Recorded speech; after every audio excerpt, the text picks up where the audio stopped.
പിതാവിൻ്റെയും പുത്രൻ്റെയും പരിശുദ്ധാത്മാവിൻ്റെയും നാമത്തിൽ ആമേൻ.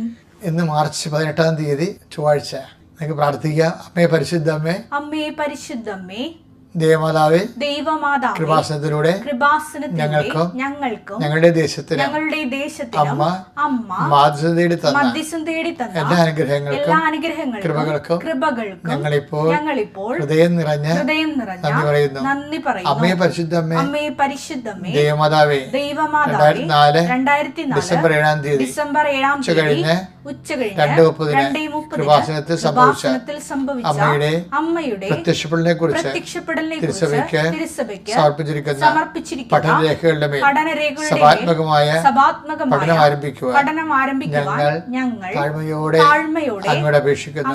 അമ്മേ പരിശുദ്ധമേ, ഭൂസ്വർഗ്ഗങ്ങളുടെ രാജ്ഞിയായ അങ്ങേക്ക് ഭൗമ സംരക്ഷണത്തിനായി പ്രപഞ്ചപ്രകൃതിയെ തന്നെ തിരുസഭ പ്രതിഷ്ഠിക്കുവാൻ ഈ പ്രത്യക്ഷീകരണം വഴി ഇടയാക്കണമേ.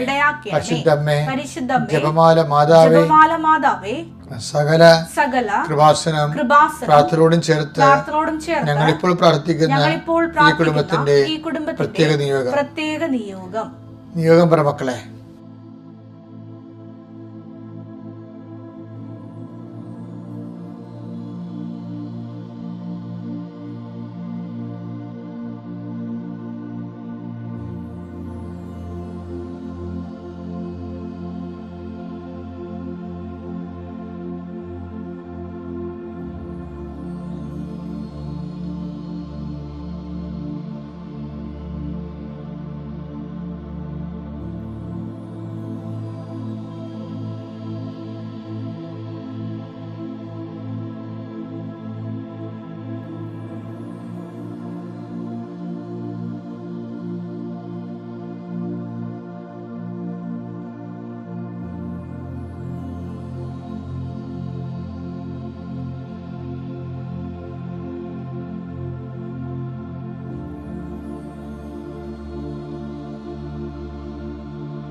അമ്മയുടെ പ്രത്യക്ഷീകരണത്തിന്റെ ഈ അനുഗ്രഹവേളയിൽ ഞങ്ങൾക്ക് സാധിച്ചു തരുവാൻ കനിയണമേ. വിശ്വാസ പ്രമാണം.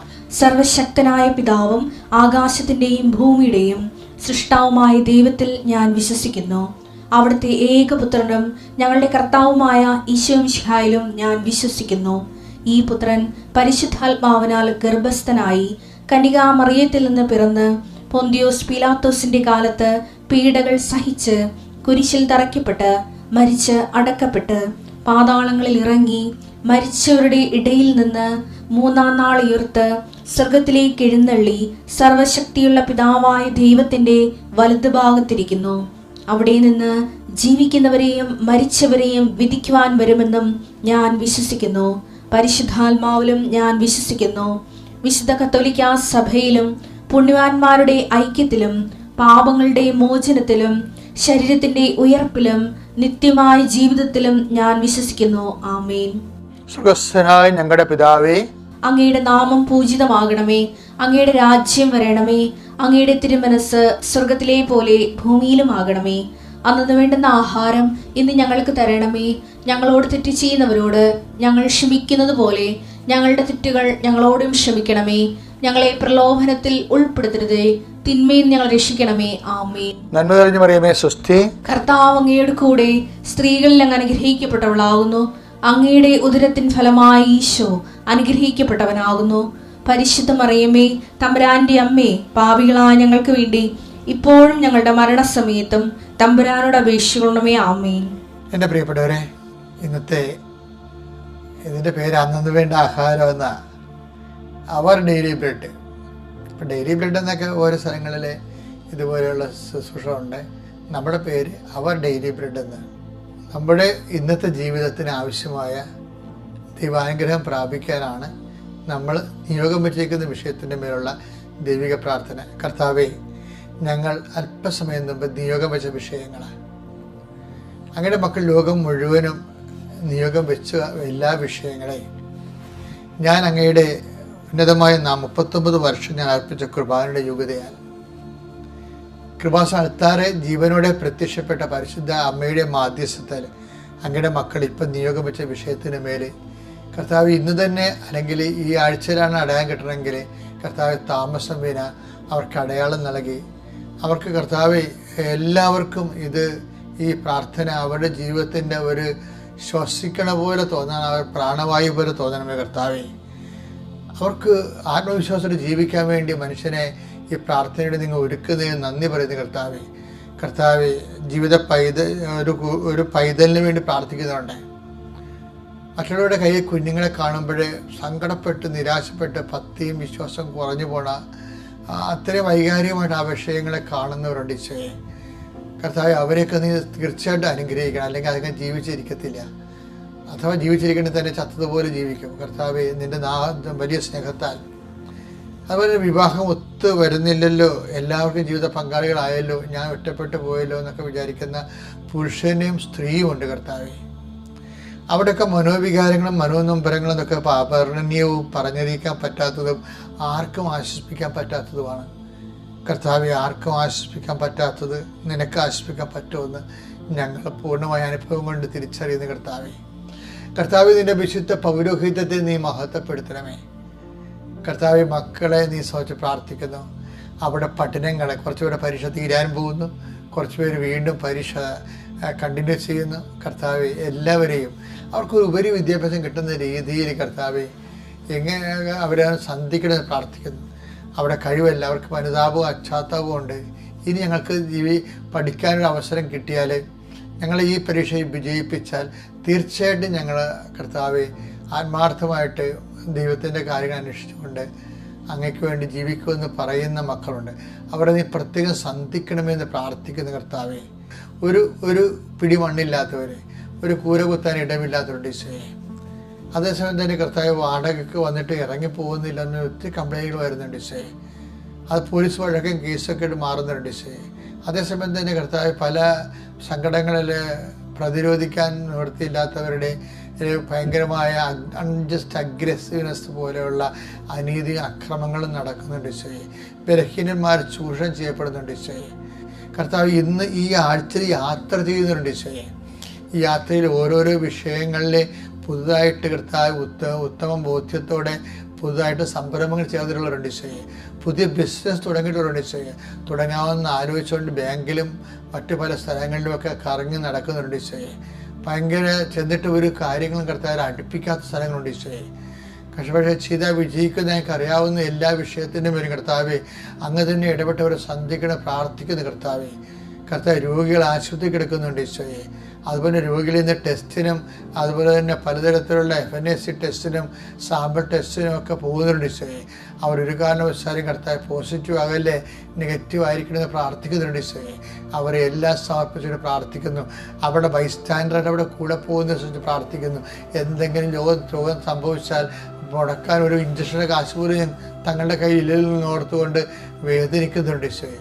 വലിയ സാമ്പത്തിക ബാധ്യതകളിൽ കുരുങ്ങിയിട്ട് കർത്താവ് അതിനുവേണ്ടി വിടുതലിന് വേണ്ടി പ്രാർത്ഥിക്കുന്നുണ്ട് ഈശോയെ. അതിനുവേണ്ടി ഒരു പരിശ്രമങ്ങൾ ചെയ്യുന്നുണ്ട് ഈശോയെ. അവരെല്ലാം ഇപ്പോൾ സന്ധിക്കണം പ്രാർത്ഥിക്കുന്നു. എൻ്റെ കർത്താവിൻ്റെ ഉന്നതമായ നാമത്തിൽ, സഭയുടെ അധികാരത്തിൽ, കുരിശിൻ്റെ അടയാളത്തിൽ ഇന്നത്തെ നിങ്ങളുടെ മുഴുവൻ പരിശ്രമങ്ങളെയും ഉദ്യമങ്ങളെയും നിങ്ങൾ ഇന്ന് റിസൾട്ട് കാത്തിരിക്കുന്ന, അല്ലെങ്കിൽ ഈ ഇന്ന് വൈകുന്നേരത്തിൽ അറിയാൻ കഴിയുമെന്ന് പറയുന്ന ഓരോ വിഷയങ്ങളുടെ മേലും കർത്താവിൻ്റെ പോസിറ്റീവായിട്ടുള്ള ഉത്തരം കിട്ടാൻ ഇടയാക്കണമേ. നിത്യപിതാപുത്രനും പരിശുദ്ധാത്മാവിനെ നീക്കുവാമേ. എൻ്റെ പ്രിയപ്പെട്ടവർ, നമ്മുടെ ജീവിതത്തിലെ നമുക്ക് പറ്റാവുന്ന ഒരു ചെറിയൊരു അബദ്ധമുണ്ട്. ഉടമ്പടിയുമായിട്ട് ബന്ധപ്പെട്ട് വരാം. ഉടമ്പടിയിലാകുമ്പോൾ ആൾക്കാർ പെട്ടെന്ന് അടയാളം പ്രാപിക്കും, അടയാളം പ്രതീക്ഷിക്കുകയും ചെയ്യും. ഈ ആസ്തി വികസന കാലം എന്ന് പറഞ്ഞൊരു കാലമുണ്ട്. ആസ്തി വികസന കാലം. ആധ്യാത്മിക ആസ്തികൾ എന്തൊക്കെയാണ്? വിശ്വാസം, പ്രത്യാശ, ദൈവസ്നേഹം, വിശ്വസ്തത. ഇതൊക്കെയാണ് ഉടമ്പടിയുടെ ആധ്യാത്മിക ആസ്തികൾ എന്ന് പറയുന്നത്. ഈ ആസ്തി വികസിക്കുന്ന കാലത്ത് എന്തായിരിക്കും പറയാം? അടയാളം ഉണ്ടാകത്തില്ല. അതുകൊണ്ടാണ് ഈശോ പറയേണ്ടത്, അടയാളത്തിന് അമിത പ്രാധാന്യം കൊടുക്കരുത്. കാര്യം അടയാളത്തിന് അമിത പ്രാധാന്യം കൊടുത്താൽ നമ്മൾ അമിത പ്രാധാന്യം എന്തിന് കൊടുക്കുന്നുവോ അത് നമ്മുടെ ദൈവമായി മാറും. അപ്പം അടയാളത്തിന് പ്രാധാന്യം കൊടുക്കുമ്പോൾ അടയാളത്തിനാണ് നമ്മൾ ദൈവത്തിനല്ല പ്രാധാന്യം കൊടുക്കുന്നത്. ദൈവത്തിൽ നിന്ന് കിട്ടുന്ന ആനുകൂല്യങ്ങൾക്ക് പ്രാധാന്യം കൊടുക്കുമ്പോൾ അടയാളങ്ങൾക്ക് ദൈവത്തിൻ്റെ സ്ഥാനം വരും. മർക്കോസ് 12:30 നീ നിന്റെ ദൈവമായ കർത്താവിനെ, മർക്കോസിന്റെ 12:30 പറയണത്, നീ നിന്റെ ദൈവമായ കർത്താവിനെ പൂർണ്ണ ഹൃദയത്തോടും പൂർണ്ണാത്മാവോടും പൂർണ്ണ മനസ്സോടും പൂർണ്ണ ശക്തിയോടും കൂടെ. അയ്യോ, എല്ലാം പൂർണ്ണമാണ്. എന്തൊക്കെ തന്നെ പൂർണ്ണ മനസ്സ്, പൂർണ്ണ ആത്മാവ്, പൂർണ്ണ ശക്തി, പിന്നെ എന്താ പൂർണ്ണ ഹൃദയം, കംപ്ലീറ്റ് മാൻ. അത് ദൈവത്തെ സ്നേഹിക്കാൻ ആണ് ഉദ്ദേശിക്കണമെന്നുണ്ടെങ്കിൽ ഒരു ഹാഫ് മൈൻഡഡ് ആയിട്ടുള്ള ഒരു വിശ്വാസം ദൈവം അക്സെപ്റ്റ് ചെയ്ത് റിജക്റ്റഡ് ആണത്. ഉറപ്പാട് 20:20 എടുത്തേ. അപ്പോൾ മോശ ജനത്തോട് പറഞ്ഞു, ഭയപ്പെടേണ്ട, നിങ്ങളെ പരീക്ഷിക്കുന്നതിനും പാപം ചെയ്യാതിരിക്കാൻ വേണ്ടി നിങ്ങളിൽ ദൈവഭയം ഉളവാക്കുന്നതിനുമായിട്ടാണ് ദൈവം വന്നിരിക്കുന്നത്. അപ്പൊ ചില സമയത്ത് നമ്മളെ പരീക്ഷിക്കാൻ വേണ്ടി തന്നെ ദൈവം വരും. പക്ഷെ നമുക്ക് അറിയാൻ പറ്റത്തില്ല ദൈവമാണ് ആ വരണതെന്ന് അറിയാൻ പറ്റത്തില്ല. നമ്മൾ തെറ്റ് ചെയ്യുമോ ഇല്ലയോ എന്നറിയാൻ വേണ്ടി വരും. അതെന്ന് വെച്ച് കഴിഞ്ഞാൽ പക്ഷെ നമുക്കറിയത്തില്ല ദൈവമാണ് വരണമെന്ന് അറിയത്തില്ല. അതുകൊണ്ട് ഈ അടയാളമില്ലാത്ത കാലത്ത് വളരെ ശ്രദ്ധിക്കണം. മത്തായി 24:44 അതിനാൽ നിങ്ങളും തയ്യാറായിരിക്കണം. നിങ്ങൾ പ്രതീക്ഷിക്കാത്ത മണിക്കൂറിലായിരിക്കും മനുഷ്യപുത്രൻ വരുന്നത്. പ്രസൻസ് ഫീൽ ചെയ്യുന്നത്, മനുഷ്യപുത്രൻ വരുന്നത്. അതായത് നമുക്ക് ഇപ്പൊ അടയാളം കാണുമ്പോൾ നമുക്ക് പ്രതീക്ഷിച്ചുകൊണ്ടിരിക്കുമല്ല അവിടെ. പക്ഷെ അടയാളം ഇല്ലാത്ത സമയത്തും ദൈവം വരും. അടയാളം ഉള്ള സമയത്തേക്കാൾ ഭയങ്കര സീരിയസ് ടൈമാണ് അടയാളം ഇല്ലാത്ത കാലം. എന്താണ്? നമ്മൾ ദൈവത്തെ സ്നേഹിക്കുന്നുണ്ടെന്ന് അറിയാൻ വേണ്ടിയാണ് ആ ഒരു കംപ്ലീറ്റ് ബ്ലാങ്കിൽ എന്നുള്ള സാഹചര്യത്തിലൂടെ നമ്മൾ പോണത്. എന്ന് വെച്ചാൽ നമുക്കിപ്പോൾ വരുമാനം ഭൗതികമായിട്ടൊന്നുമില്ല, പക്ഷെ നമ്മളവിടെ ഇൻവെസ്റ്റ് ചെയ്യുകയാണ്. നമ്മുടെ വിശ്വാസം, അടയാളമില്ലാത്ത കാലത്ത് വിശ്വാസം, പ്രത്യാശ, ദൈവസ്നേഹം, വിശ്വസ്തതയൊക്കെ ഇൻവെസ്റ്റ് ചെയ്യുകയാണ്. ദൈവം ഉള്ള കൂടെ നിൽക്കുന്ന അടയാളം കാണിക്കുന്ന പോലെ അതിനേക്കാൾ മൂർച്ചയോടെ നമ്മൾ ജീവിക്കുകയാണ്. അപ്പോൾ എന്നാ പറ്റും? ഒരു ടൈം കഴിയുമ്പോൾ അടയാളത്തിൻ്റെ കാലം കാണുമ്പോൾ ഇപ്പം ദൈവത്തിനൊരു കാലം ഉണ്ടാവില്ല, എല്ലാത്തിനും കാലമല്ലേ. അതായത് സഭാപ്രസംഗിയുടെ 3-ാം അധ്യായം 4-ാമത്തെ വാക്യം ഒന്ന് വായിച്ചേ. കരയാൻ ഒരു കാലം, ചിരിക്കാൻ ഒരു കാലം. ഇപ്പം അടയാളം ഉള്ള കാലമുണ്ട്, അടയാളം ഇല്ലാത്ത കാലമുണ്ട്. ഇപ്പം കരയുന്ന കാലം, അടയാളം ഇല്ലാത്ത കാലമാകുമ്പോൾ ഈ കാലത്ത് നമ്മൾ എങ്ങനെയാണ് വിശ്വസ്തത കാണിച്ചത്? അതാണ് നമ്മുടെ ആസ്തി വികസനം വർദ്ധിപ്പിക്കുന്നത്. ലൂക്ക 1:47 എന്റെ ചിത്തം എന്റെ രക്ഷകനായ ദൈവത്തിൽ ആനന്ദിക്കുന്നു. എന്റെ ചിത്തം രക്ഷകനായ ദൈവത്തിൽ ആനന്ദിക്കുക. ക്രിസ്തുവിലാണ് ആനന്ദം. അപ്പൊ ക്രിസ്തുവില് തിരുവുദ്ധാനമുണ്ട്, ദുഃഖവെള്ളിയാഴ്ചയുണ്ട്. പക്ഷെ രണ്ടിനെയും ഒരേ രീതിയിൽ ആ ക്രിസ്തുവിനെ ക്രിസ്തുവാക്കുന്ന ഇപ്പം നമ്മളെ തന്നെ സബ്ലിമേറ്റ് ആക്കുന്ന, നമ്മളെ തന്നെ വിശുദ്ധീകരിക്കുകയും ശക്തീകരിക്കുകയും ചെയ്യുന്ന ശക്തിയുടെ സ്രോതസ്വരൂപങ്ങളില്ലേ, അത് ക്രിസ്തുവാണ്. അതുകൊണ്ട് തന്നെ നമുക്ക് ആനന്ദം ഉണ്ടാകണത്. ഇപ്പോൾ ഒരു സങ്കടം ഉണ്ടായി, ഇപ്പോൾ രോഗമുണ്ടായി, ഇപ്പോൾ എനിക്ക് കുറച്ച് രോഗങ്ങളുണ്ട്. അപ്പോൾ എൻ്റെ മനസ്സിലിരിക്കണത് എന്താണ്? കർത്താവിൻ്റെ പീഡാസഹനങ്ങളുടെ കൂടെ കൂട്ടി വെക്കുമ്പോൾ ഇത് ക്രിസ്തുവിലൊരു ആനന്ദമായിട്ട് ഇത് മാറുന്നു. ഈ ലോകത്തോടൊരു അറ്റാച്ച്മെൻറ്റ് ചെയ്യുമ്പോൾ ഉണ്ടാകുന്ന ദുഃഖങ്ങൾ, ഇതുപോലെ തന്നെ ഈ യമനിയമ, ആസന, പ്രാണായാമ, പ്രത്യാസന, നിധിയ, സമാധിയിലൂടെ പോകുമ്പോൾ നമുക്ക് ഒരു ആനന്ദം ഉണ്ടാകും. അത് ദൈവത്തിൻ്റെ ഒരു ഭാവമായിട്ടാണ് ഭാരതീയ ദൈവശാസ്ത്രത്തിൽ എടുക്കുന്നത്. പക്ഷെ ഒരു പ്രശ്നം എന്ന് വെച്ച് കഴിഞ്ഞാൽ ഇതിനു വേണ്ടി മനുഷ്യൻ സമൂഹത്തിൽ നിന്ന് പുറത്തു പോകണം, ലോകത്തിലായിരിക്കുകയും ലോകത്തിൻ്റെതല്ലാതായിരിക്കുകയും ചെയ്യണം. അതാണ് പരിശുദ്ധ അമ്മയുടെ ഒരു നിലപാട്. യോഹന്നാന്റെ സുവിശേഷം 17:15 ഇതേ ഒരു ആശയം വരുന്നുണ്ട്. ലോകത്തിൽ നിന്ന് അവരെ അവിടുന്ന് എടുക്കണമെന്നല്ല, ദുഷ്ടനിൽ നിന്ന് അവരെ കാത്തുകൊള്ളണമെന്നാണ് ഞാൻ പ്രാർത്ഥിക്കുന്നത്. അപ്പൊ ക്രിസ്തു അങ്ങനെ ഇവിടെ ജീവിച്ചത്. ഈശോ പറഞ്ഞില്ലേ, ഞാൻ നിങ്ങൾക്ക് തരുന്ന സന്തോഷം ആരും നിങ്ങളിൽ നിന്ന് എടുത്തു കളയത്തില്ല. കാരണം ലോകത്തിൻ്റെ സന്തോഷമാണെങ്കിൽ അത് ആ സാഹചര്യം മാറുമ്പോൾ എടുത്തു കളയും. അപ്പം ദൈവ സന്തോഷമാണ് ഈ പരിശുദ്ധ അമ്മയ്ക്ക് ഉണ്ടായിരുന്നത്. ഞാൻ നിങ്ങൾക്ക് നൽകുന്ന സന്തോഷം എന്ന് ഈശോ പറഞ്ഞില്ലേ, അതാണ് ദൈവ സന്തോഷം. അപ്പം ക്രിസ്തുവിനെ ആണ് അടിസ്ഥാനപ്പെടുത്തിക്കൊണ്ടാണ് ജീവിതത്തെ നമ്മൾ ശരിക്കും അതിൻ്റെ ൂടും പാവും നെയ്യേണ്ടത്. അല്ല ക്രിസ്തുവിനെ കിട്ടുന്ന ആനുകൂല്യങ്ങളെ അടിസ്ഥാനപ്പെടുത്തിയല്ല. ഇപ്പം കഴിഞ്ഞ ദിവസം ജെയ്സൺ എന്നുള്ള സാക്ഷ്യം പറയുന്ന ആൾ പറഞ്ഞത്, ഞാൻ പറയുന്ന കാര്യങ്ങൾ നിങ്ങൾക്ക് മനസ്സിലാവത്തില്ല, കാരണം അത് ആധ്യാത്മികമായി മനസ്സിലാക്കേണ്ടതാണ്. ആധ്യാത്മിക അനുഭവം ഉള്ളവർക്കേ എൻ്റെ ഫീലിംഗ് മനസ്സിലാകത്തുള്ളൂ. അപ്പം നമ്മൾ പൊതുവെ വിചാരിക്കാത്ത, ഇപ്പം നമ്മൾക്കുള്ള എങ്ങനെയാണ്, നമുക്ക് പ്രാർത്ഥിച്ച ഒരു സംഭവം കിട്ടിയ സന്തോഷം, പക്ഷെ അത് ദൈവത്തിൻ്റെ സന്തോഷമല്ല, അത് ലോകത്തിൻ്റെ സന്തോഷമാണത്. അത് ദൈവമായിട്ടുണ്ടാകുന്ന സന്തോഷമല്ലത്. അത് എടുത്തു കളയാൻ പറ്റുന്നത് കൊണ്ടാണ് ഈശോ പറയണത്, ഞാൻ നിങ്ങൾക്ക് തരുന്ന സന്തോഷം ആരും നിങ്ങളിൽ നിന്ന് എടുത്തു കളയത്തില്ല. ജോലി കിട്ടിയപ്പോൾ സന്തോഷം, പക്ഷെ ട്രാൻസ്ഫർ വന്നപ്പോൾ ദുഃഖം. അതാണ് വിഷയം. അതാണ് അത് എടുത്തു കളയാം. ട്രാൻസ്ഫറിന് നിൻ്റെ സന്തോഷം, ജോലി കിട്ടിയപ്പോൾ ഉണ്ടായ സന്തോഷം ട്രാൻസ്ഫറിന് എടുത്തു കളയാൻ പറ്റും. അപ്പോൾ പക്ഷെ നമ്മൾ ദൈവത്തിലാണ് ആശ്രയിച്ച് അഭിഷേകം പ്രാപിക്കണമെന്നുണ്ടെങ്കിൽ ഇതൊക്കെ ജീവിതത്തിൽ ഉള്ളതാണ്, ജീവിതത്തിൻ്റെ ഭാഗമാണ്. മനസ്സിലാക്കിക്കൊണ്ട് ദൈവത്തെ നമ്മളിൽ നിന്ന് എടുത്തു കളയാത്തുള്ള കാലം വേറെ ആർക്കും നമ്മളിൽ നിന്ന് നമ്മുടെ സന്തോഷം എടുത്തു കളയാൻ പറ്റത്തില്ല. Praise the lord. അത്യപൂർവ ദൈവാനുഭവങ്ങൾ ഇനി നിങ്ങൾക്കും സ്വന്തം. ഈ യൂട്യൂബ് ചാനൽ ഇതുവരെ സബ്സ്ക്രൈബ് ചെയ്തിട്ടില്ലെങ്കിൽ ഇപ്പോൾ തന്നെ സബ്സ്ക്രൈബ് ചെയ്യുക.